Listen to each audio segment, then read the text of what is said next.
जाना रे आजा आजा आजा जाना रे आजा आजा आया रे जाना रे हम सिंध में रहने वाले सिंधी मेहमान से सारे हम सिंध में रहने वाले सिंधी मान नवाजे सारे दिल से तुझे तो दावत है तभी आओ पास हमारे ही आहे सराय थरपारकर तालके नंगर जे ॻोठ उनारियो जो नवीद ख़ासकेली जंहिंखे सिंध ऐं संगीत सां घणो प्यार हुजण करे हू सिंध जा गीत गुनगुनाईंदो आहे घणनि खे हैरान करे विझंदो आहे।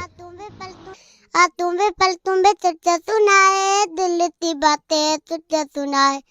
तुम्हें तुझे सुनाए दिल की बातें तुझे सुनाए सामने बातें बैठो जाना सुन लो दर्द हमारे सामने बातें बैठो जाना सुन लो दर्द हमारे हम सिंध रहने वाले सिंधी मेहमान नवाजे सारे।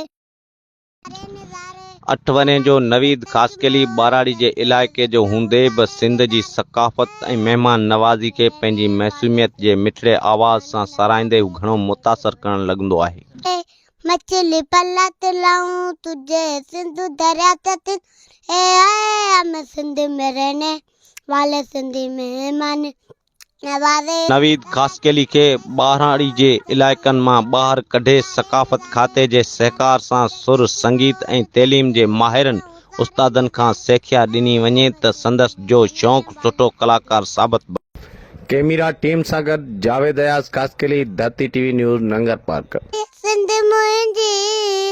सुणी सुणी सुणी सिंध मुंहिंजी सुणी सुणी सुणी सिंध मुंहिंजी